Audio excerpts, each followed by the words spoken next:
अखिल गुणनिधान सच्चिदानंद घन करुणा वरुणालय भक्तवत्सल भगवान श्री पांडुरंगाच्या चरणावर मनपूर्वक साष्टांगाभिवादन. आद्याचार्यांपासून अस्मदाचार्यांपर्यंत सकल संत आचार्य वृंदांना साष्टांगाभिवादन करून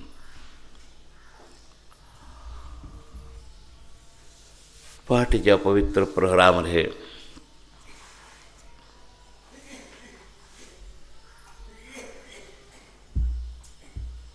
उपस्थित असणाऱ्या सर्व साधकांबद्दल सद्भाव प्रकट करून आपल्या पहाटेच्या चिंतनामध्ये कालपर्यंत आपण जयाजी वासना हा आळंदीला सुरू झालेल्या अभंगाचं काही परिशिष्ट पाहिलं. अभंगाचं तात्पर्यातूनच आपल्याला एक विषय मिळाला आहे. आपण 4 स्रोत पाहिले आणि त्या 4 स्रोतावर 4 उपाय पाहिले.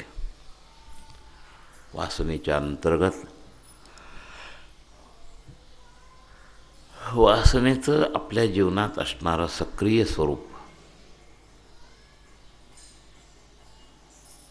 याला काही प्रत्यक्ष वर्तमानकालीन कारणं आहेत आणि काही भूतकाळातले भोग्य विषय आहेत. प्रारब्ध रूपानं जो भाग येतो तो पूर्वीचा आहे आणि त्याच प्रारब्धाच्या अंतर्गत तो पापाचा स्रोत आहे. पाप आणि पुण्य हे 2 कर्माच्या मुख्य विभाग होतात आणि त्या पापपुण्याचा संग्रहाचा परिणाम वर्तमानकालीन वस्तूच्या उपलब्धीमध्ये, सुखदुःखामध्ये ती पापपुण्य परिणित होतात. तेव्हा हे जे पाप नावाचा जो महत्त्वाचा विषय आहे, मोघमतेनं आपण त्याचा उल्लेख नेहमी करतो. पाप निवृत्त व्हावं असंही म्हटलेलं आहे. अन्योन्याश्रय पद्धतीनं वासनेचा एक भाग पापानं आहे. पापातून वासना, वासनेतून पाप अशीही एक साखळी त्या 4 स्रोतापैकी आहे. म्हणून तुकोबाराय म्हणले, पापाची वासना नको दाऊ डोळा. दोन्ही शब्द एकत्र आले. त्याहून आंधळा बराच मी. तर इंद्रियजन्य दृष्टीनं त्या वासनेचा एक भाग त्याच्यातून वर्णन केला गेला. तेव्हा मूळ जसं वासना हे एक मोठं प्रकरण आहे, तसं कर्मफलश्रुतीमध्ये पाप हे एक मोठं प्रकरण आहे प्रतिबंधाच्या दृष्टिकोनातून. आणि या पापसंग्रहाला समाप्त करणं गरजेचं आहे. संस्कार रूपानं ते पापच आपल्यामध्ये उदयाला येतं. तेव्हा हा पाप प्रकरणाचा थोडासा विचार आपल्याला करायचा आहे. जसं आपण कालपर्यंत वासना हा प्रकार पाहिला, तसं जे काय 2-4 दिवस चिंतन चालेल ते चालेल.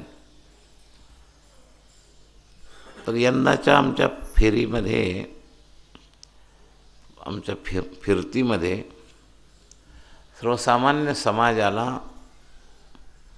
एकदा बोध करत असताना 4-5 दिवसाचा कार्यक्रम नरसिंह जयंतीच्या निमित्तानं होता. तिथं हा विषय थोडा चिंतन झाला, पण काही तात्कालिक खंडनामुळं, लाईन, पाऊस याच्या प्रतिबंधामुळं थोडासा एकदा 2दा तो खंड झाला. तर आजच्या ओघात तो कालच्या याच्यातून अभिव्यक्त झाला की वासनेमध्ये पापांश, संस्कारांश, असावधानी हे मुद्दे सांगितले. लक्षात घ्या. हे कारण आहे वासनेच्या स्रोतांमध्ये. आणि प्रारब्ध, संस्कारांश, असावधानी, प्रारब्ध आणि पाप अशी 4 स्रोत काल सांगितले.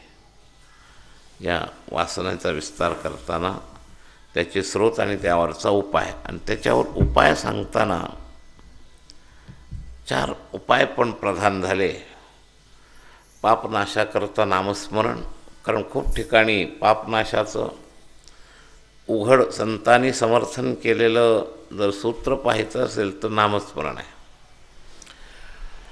पण हा विनाशाचा प्रकार झाला. पापाचा भाग, जसा वासनेचा भाग आपण नाथांच्या अभंगातून पाहिला की ती वासनेची करणी कशी, ती क्षण एक हे करते, क्षण एक ते करते, 10 चरणाचा अभंग आपण थोड्या थोड्यात पाहिला. तसं हे पाप प्रकरण आपल्याला पाहायचं आहे की नेमकं हे पाप म्हणजे काय. कॉमन शब्द आहे हा, त्यामुळं कोणी कसाही तो वापरतो, पण पर्टिक्युलर त्याची व्याख्या आपल्याला कळाली संतवाणीतून तर ते आपण पाहणार आहोत. आज फक्त पूर्वपीठिका आणि मग उद्याला त्याच्याविषयी विचार. काय हे अदृश्य रेकॉर्ड आहे पापाच्या बाबतीत. सगळे लोक मानतात, सगळे लोक या शब्दाचा विचार गृहीत धरतात, पाप लागेल असं म्हणतात. हे पाप कुठं लागतं, कसं लागतं, पाप म्हणजे काय, पाप काढलं पाहिजे, संतवाणीत सगळीकडे आलेलं आहे. पापरहिततेचं महत्त्व आलेलं आहे. आणि दुःखाचं मुख्य कारण आपलं पापच आहे. दुःख परिस्थिती निर्माण करतं. हा पापसंग्रह जो आहे ना, तर प्रारब्ध नुसतं म्हटलं की त्याच्यामध्ये एकटं पाप येत नाही, मग पुण्य पण येतं त्याच्यात. पण दुःखाला कारणीभूत आहे पाप, त्याच्यातला एक विभाग आपल्याला बाजूला काढायचा आहे. प्रारब्ध तुमची परिस्थिती निर्माण करतं, पण प्रारब्धामध्ये दोन्ही अंश असतात. पापांशही असतो आणि पुण्यांश पण असतो. मग आपल्याला पुण्यांश भोगताना नको असतो का पापांश भोगताना नको असतो, हा विचार जर केला तर माणसाला दुःख देणारा पापांश आहे. पुण्यांश सुख देणारा असल्यामुळं त्याच्याबद्दलचा विचार हवं नकोच्या दृष्टीनं नको रूपानं नाही. काय तर सत्कर्माची फलश्रुती पुण्यरूपानं आपल्याला सुख परिस्थिती निर्माण करण्याला कारणीभूत होते. आपल्या जीवनात जी जी अनुकूलता आहे ती केवळ वर्तमानकालीन बुद्धीचाच ठेवा आहे असं नाही. तर पूर्वीच्या सत्कर्माचा जो पुण्यांश आहे त्यामुळे निर्माण होणारी सहज परिस्थिती ही आपल्या सुखाचं कारण आहे. आणि तसंच दुःखाच्या बाबतीतला विचार जर केला तर दुःखामध्ये केवळ वर्तमानकालीन कृतीच कारणीभूत आहे असं नाही. ही कृती का घडली तर प्रारब्धात असणारा जो पापांश आहे, हा पापांश ती कृती घडण्याला मुख्य कारण होतं, हे लक्षात घ्या. आपण वर्तमानकालीन कार्यकारण भाव लावतच असतो, तो नाही असंही नाही. काही प्रमाणात वर्तमानकालीन आपली कर्मप्रधान कर्ताप्रधान कृती जी आहे तीही कारणीभूत आहे. पण प्रधान स्रोत पाप, प्रारब्धातला दुःख निर्माण करणारा प्रधान स्रोत आहे आपलं पाप. तेव्हा हे पाप प्रकरण आपल्याला थोडं कळणं गरजेचं आहे.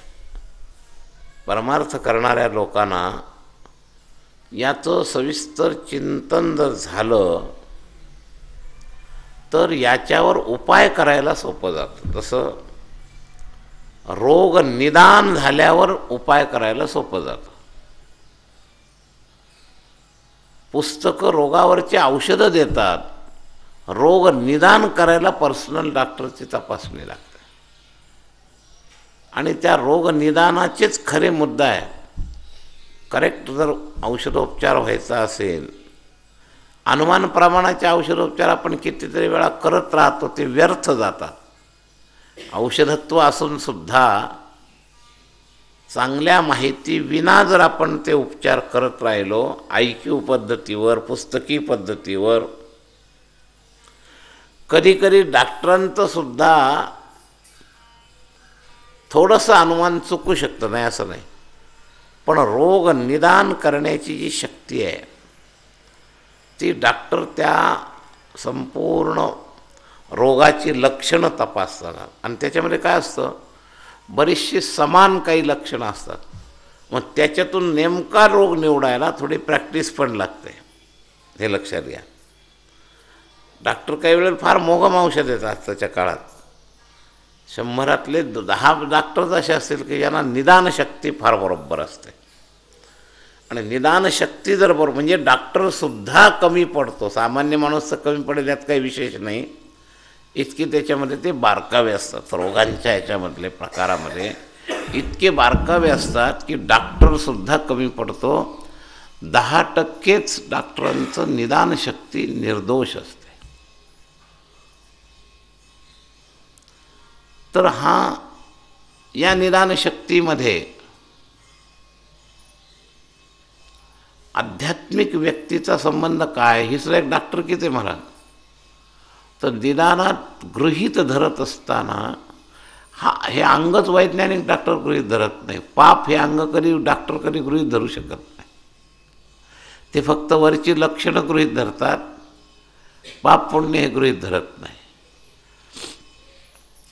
आणि या गृहीत धरण्यातून त्यांचा सगळे उपाय पूर्ण बरोबर होतात असं नाही. काही डॉक्टर म्हणजे आयुर्वेद हे दोन्ही स्वीकार करतो, पण ॲलोपॅथी दोन्ही स्वीकार करत नाही. उत्तम डॉक्टर आमचे ॲलोपॅथीचे आयुर्वेदाचे तांबे डॉक्टर, त्यांनी कोड हे पापाचं फळ आहे असं सुद्धा स्वीकार केलं आहे.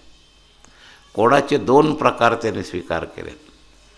एक जंतूच्या दृष्टिकोनातून निर्माण झालेलं कोड, पण जर त्यात पूर्वजन्माच्या पापाचा परिणाम असेल तर स्पष्ट सांगतात ते की हे कोड बरं होत नाही. असं सगळं वैज्ञानिक डॉक्टर नाही कबूल करत. पूर्वीच्या धर्माचारामध्ये पापपुण्याचा विचार होताना फलश्रुतीच्या अंगामध्ये याला कोड होईल, यांनी जर असं पाप केलं तर, असे उल्लेख येतात. रक्तपिती होणं, कोड होणं हे पापाचे रोग आहेत. पण नुसत्या पापाचेच नाहीत, केवळ पापानंच होतात असंही नाही, पण पापानंही होतात ही स्वीकृती अध्यात्मस्पर्श असणाऱ्या डॉक्टरांनी केलेली आहे. आणि हे जर सूक्ष्म निदान नसेल तर त्या कोडावर फक्त भौतिक जे अभ्यासात यांच्या आले त्याचाच उपाय करतात. आणि मग त्यातले 50-40% लोक दुरुस्त होतात, 40% लोक दुरुस्त होत नाहीत. निदानशक्तीमध्ये स्वीकृती फक्त नुसती भौतिक पुरत नाही. आता पाप संबंधी असल्यामुळे हा दृष्टांत मी तुम्हाला या पद्धतीनं सांगितला, लक्षात घ्या. तर आपल्याला दुःख नावाचा परिणाम दिसतो, कारण शोधत असताना फार सूक्ष्म बुद्धी लागते. पाप हे त्याचं कारण म्हटलेलं आहे शास्त्राने. आपल्या सुखदुःखाच्या कारणामध्ये, भौतिक सुखदुःखाच्या परिस्थितीमध्ये पाप आणि पुण्य हे 2 मुख्य गट कारणीभूत आहेत सुखपरिस्थितीचा. आणि या दोन्ही गटाच्या एकत्रीकरणाचं भूतकालातलं जे स्वरूप आहे त्याला प्रारब्ध म्हणतात. असं आहे. म्हणजे पूर्वकर्मामध्ये आपलं जे कर्म घडलं आहे आणि तेही किती जुनं, महाराज काही पापयोनी आहेत, काही भोगयोनी आहेत. तर मानवेतरमध्ये भोगयोनी आहेत. पाप करण्याचं स्वातंत्र्य, पुण्य करण्याचं स्वातंत्र्य तिथं नाही, हे आपल्यामध्ये आहे. म्हणून आपल्याला या पाप पुण्याचा विचार करणं गरजेचं आहे. जसं जंक्शनवरूनच लाईन बदलू शकते तसं मानवदेहातच या बाबतीत सुधार करण्याची क्षमता आहे. क्रियमाणाची जी स्वाधीनता आहे ती इतर योनीमध्ये नाही. त्या भोग योनी आहेत. काही पुण्य भोग योनी, काही पाप भोग योनी. स्वर्गाधिक जे जीव आहेत ते पुण्य भोग योनी आहेत. नरकाधिक आणि वर्तमान काळातले मानवेतर जीवजंतू, जे पराधीन जीवजंतू जनावरासहित आहेत, हे सगळे पापभोग योनी आहेत. म्हणून काय पाप केलं तर काय, कोणता जन्म येईल याचा उल्लेख आपल्या धर्मशास्त्रामध्ये आहे. आणि त्याचाच एक भाग आहे की याच्यात बदल करण्याचं सामर्थ्य फक्त मानवाला आहे. इतरांना जसं रेल्वे पटरीची त्या रस्त्याने गेली त्याच रस्त्यानं ती रेल्वे चालू शकते, फक्त जंक्शनपासूनच ती लाईन बदलू शकते. तर मानव हे जंक्शन आहे, हे लक्षात घ्या. आणि इथं जर तुम्ही सावध राहिलात, म्हणून सावधानीकरता संत संघ सांगितलेला आपण 4 स्रोतापैकी. तर संतांच्या बोधापैकी एक बोधाचा भाग आहे तुम्हाला ही सावधानी करून देणं, पापापासून दूर होण्याकरता सावधानी करून देणं. हे काम संत करतात. कधीकधी तो स्वतःसुद्धा जीव करू शकतो, म्हणजे मानव जीव. ही जी प्रार्थना केली देवाला ना, ही संत संघाच्या नंतर स्वतःच्या असलेल्या तळमळीतून तुकोबारायांनी केली. पापाची वासना नको दाऊ डोळा, ही प्रार्थना केली देवाला. म्हणजे बेचैनी, पापापासून मुक्त होण्याची बेचैनी, आणि पुढचं जरी निदान क्रियमान सुधरावं या हेतूतून पाप विन्मुख होण्याची इच्छा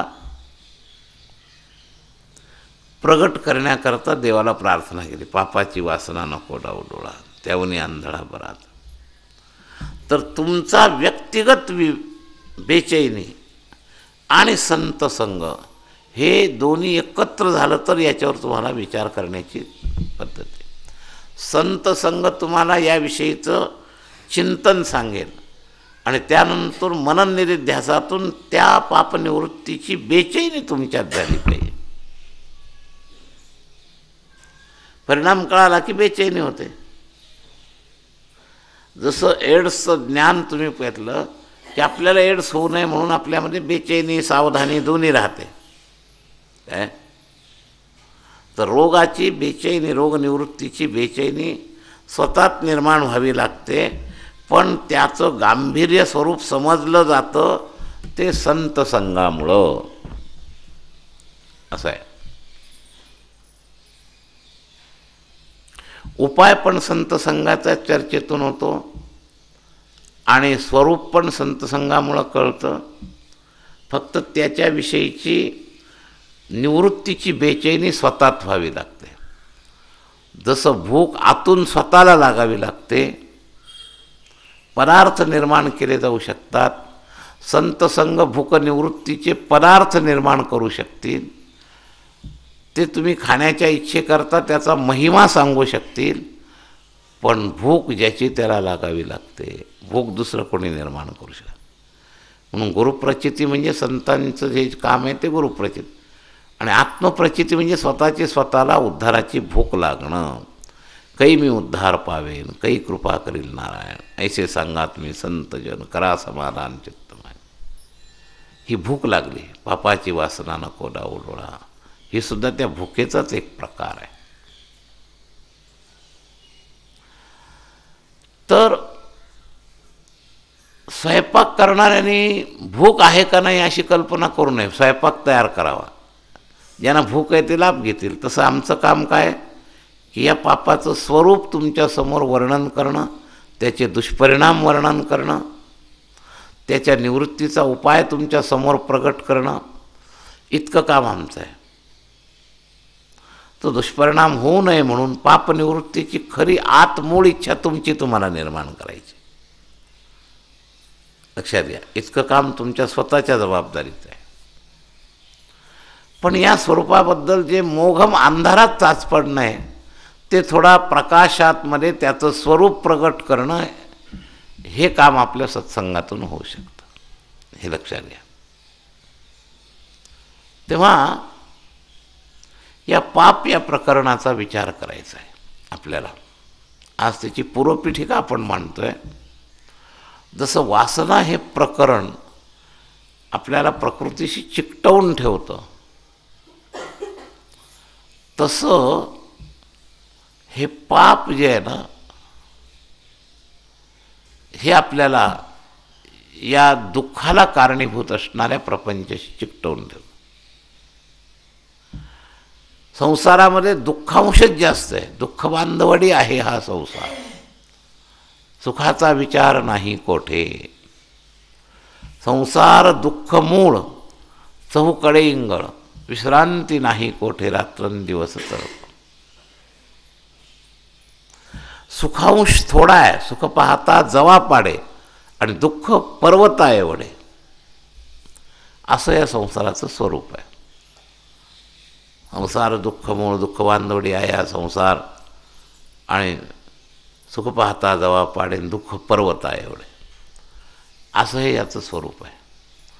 आणि त्यामुळं आता तुमचे संसारिक लोक एकमेकाला सुखांशच फक्त दाखवतात, दुःखांश त्याला दाखवतच नाही. आणि संसारात त्याला टिकवून ठेवण्याकरता सगळ्या बाजूनी फक्त एकमेकाला सुखांशाचा संस्कार केला जातो, दुःखांशाचा करत नाही. त्यामुळे कधी त्याला वैराग्य होत येत नाही. आणि आशेवर तो सारखा, ते मृगजळाच्या आशेवर हरण जसं पळत असतं, तसं सुखांशाच्या आशेवर हे दुःख भोगत भोगत भोगत भोगत ते थोडंसं सुख पाहता जवा पाडे आहे, तेवढ्या ह्याच्यावरच तो त्या संसारात कित्येक दिवस तो सारखा प्रवास करतच असतो. असं आहे स्वरूप त्या सुखाशीच्या ह्याच्यावर. वास्तविक संतांनी दोन्ही भाग सांगितला. याच्यात दुःख किती आहे याचाही विस्तार सांगितला. खरं सुख काय आहे, शाश्वत सुख काय आहे याचाही विचार सांगितला. संसारातला सुखांश जो आहे तो शाश्वत नाही, दुःखांशसुद्धा स्थिर नाही, पण क्वांटिटीनं दुःखांश जादा आहे प्रपंचामध्ये. म्हणून दुःख बांधवडी आहे हा संसार. आणि या दुःखाचं मूळ कारण आहे पाप. म्हणून कारण समाप्त केल्याशिवाय कार्य समाप्त होणार नाही. म्हणून हे कारण समाप्त करण्याकरता चर्चा आज आपली सुरू झाली. हिची आवश्यकता आहे आणि त्याचं मूळ समजलं पाहिजे. जसं तोडायला सुद्धा मूळच तोडावं लागतं, विस्तार करायला सुद्धा त्याचे मूळ सिंचने सहजे शाखा पल्लवे संतोषती, परमार्थाचंही मूळ काढावं आणि प्रपंचातलंही मूळ कळावं. संसार वृक्षामध्ये आपण मुळाचाच विस्तार करताना वासनेला मूळ म्हटलं आहे, आणि त्या वासनेच्या अंतर्गत हे पाप हे सुद्धा मूळ आहे, असं आहे. तेव्हा पाप या विषयाचा विचार यथाक्रम आपण करत राहणार आहोत. संतवाणीनं पापाचा विचार कुठे कुठे केलेला आहे. तर निळोबरायांचा एक अभंग आहे, उद्यापासून जो मी उद्याला चिंतन करणार आहे. आम्ही त्या नरसिंह वरुडला तो अभंग घेतला होता. त्याच्यामध्ये पापाचे ठोक 8 प्रकार मुख्य आलेले आहेत. उपप्रकार अनंत आहेत, लक्षात घ्या. उपप्रकार देशकाल परिस्थिती व्यक्ती याच्यानुसार त्याची संख्या खूप आहे. परमार्थाला प्रतिबंध करणाऱ्या साधारण 7-8 प्रकाराचा अभंग मला सापडला. जसं वासनेची करणी करणारा अभंग आपल्याला नामदेवांचा सापडला. मला तो 10 चरणी अभंग व्यक्तिगत जो साधक आहे ना, त्याला असे ठोक व्याख्या व्याख्येचे अभंग पहिले चिंतनाला त्यांनी एक संग्रह केला पाहिजे. हा एक वेगळा स्वतंत्र अभ्यास ज्यांनी त्याने आपल्या याच्या दृष्टीनं केला पाहिजे. तसं या 8 विचार आहेत, तर या 8 विचारापैकी आपण त्याचं चिंतन करणार आहोत. निळोबारायांचा अभंग आहे तो, पापतया नाव परदारा गमन.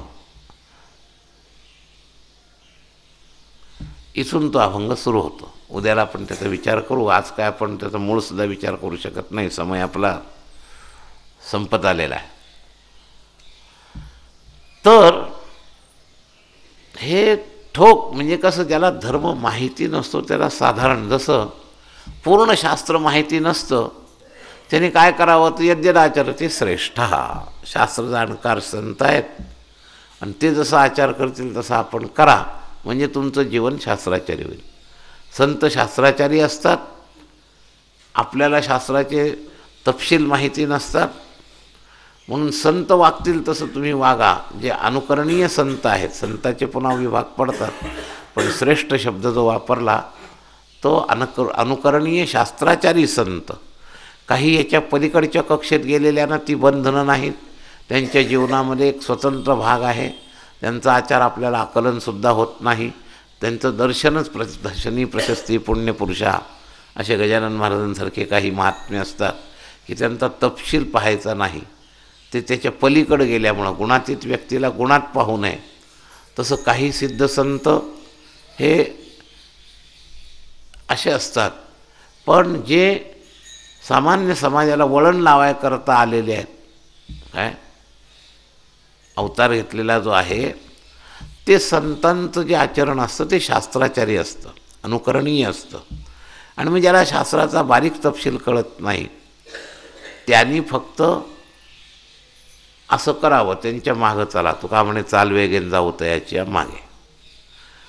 तर हे जसं या आचाराच्या बाबतीत मोठं प्रकरण आहे, तसंच पापाच्या बाबतीत सुद्धा मोठं प्रकरण. त्यातला ठोक भाग जो संतांनी विवेचन केला त्या बाबतीत सावध राहावं. संतांनी जी व्याख्या सांगितली ती प्रमाण म्हणा. मी कालच आपल्याला सांगितलं, एवढा मोठा गुंता आहे की आपल्याला साधारणपणे सहजासहजी तो सुटतच नाही. मग थोड्यामध्ये बालकाचे चाली माता जाणून पाहून घाली अशा पद्धतीची जी संत मंडळी आहेत, तर त्यांनी जे निर्देश केले ते आपल्या कल्याणाचे आहेत. उडता हे जन न देखवे डोळा, येतो कळवळा म्हणून या. तर संतांइतकं कल्याणाचा विचार पंडितांचा सुद्धा, शास्त्राचा सुद्धा, किंवा व्यक्तिगत साधना करणाऱ्या तपस्वी साधू यांचासुद्धा जगत कल्याणाच्या बाबतीत नंबर माग आहे. ते स्वतः परिपूर्ण आहेत, मुक्त होण्याला समर्थ आहेत. योगी साधू हे कोणीच कमी नाही, पण जगत कल्याणाच्या बाबतीत पहिला नंबर जर असेल तर जगाच्या कल्याणा संतांच्या विभूती. आणि म्हणून त्यांना सदा प्रधान प्रमाण ठेवून आपल्याला याचा विचार करायचा. तेव्हा आपण उद्याला तो एक अभंग घेणार आहोत. इतर पापाविषयी चर्चा असणारे अभंग आहेत, आपण त्याचाही थोडाफार परामर्श घेऊ. पण मुख्य संकेत करणारं हे 8 पापांचा उल्लेख करणारं जे आहे त्या प्रकरणाचा आपण अधिक विचार करणार आहोत. आणि परमार्थाच्या दृष्टीनं ही आवश्यक गोष्ट आहे. खडे काढल्याशिवाय भोजन खाण्यालायक होत नाही. तसं पाप हे खड्यासारखं आहे, त्याला पहिलं निवडलं पाहिजे. लक्षात घ्या, हे बाजूला केले पाहिजेत. तर पापाशी कॉम्प्रोमाइज नको. जोपर्यंत पापाशी कॉम्प्रोमाइज आहे देव भेटत नाही. आम्ही रामायणातलं उदाहरण सांगत असतो की विभीषण सात्विक साधक, पण रावणाच्या भूमीत राहत होतं तोपर्यंत राम नाही भेटले. त्याने जेव्हा रावणाला लाथ मारून रामाला शरण आले तेव्हा त्याला रामाची कृपा झाली. तसं जीवन सात्विक परमार्थिक तिथं असतानासुद्धा या 3 गुणांची 3 आहेत, त्यातला सत्वगुणयुक्त विभीषण आहे. पण देवाचं दर्शन त्याला झालं ते त्यांनी जेव्हा रावणाशी कॉम्प्रोमाइज सोडलं, समन्वय सोडला, रावणाची भूमी सोडली, रावणाची संगत सोडली, रावणाचं तादात्म्य सोडलं, ममता सोडली, तेव्हा त्याला रामदर्शन झालं. हे लक्षात घ्या. तर आपल्यातले बरेच लोक कलियुगातले सात्विक मंडळी विभीषणासारखे आहेत की साधारण बाकी बरं वागतात, पण रावणाची संगत सोडत नाही, मोहयुक्त संसाराची संगत सोडत नाही, कामयुक्त लोकांची संगत सोडत नाही, त्यामुळं रामाचं दर्शन काही होत नाही. फार मोठा वर्ग याच्यात अडकून पडलेला आहे, लक्षात घ्या.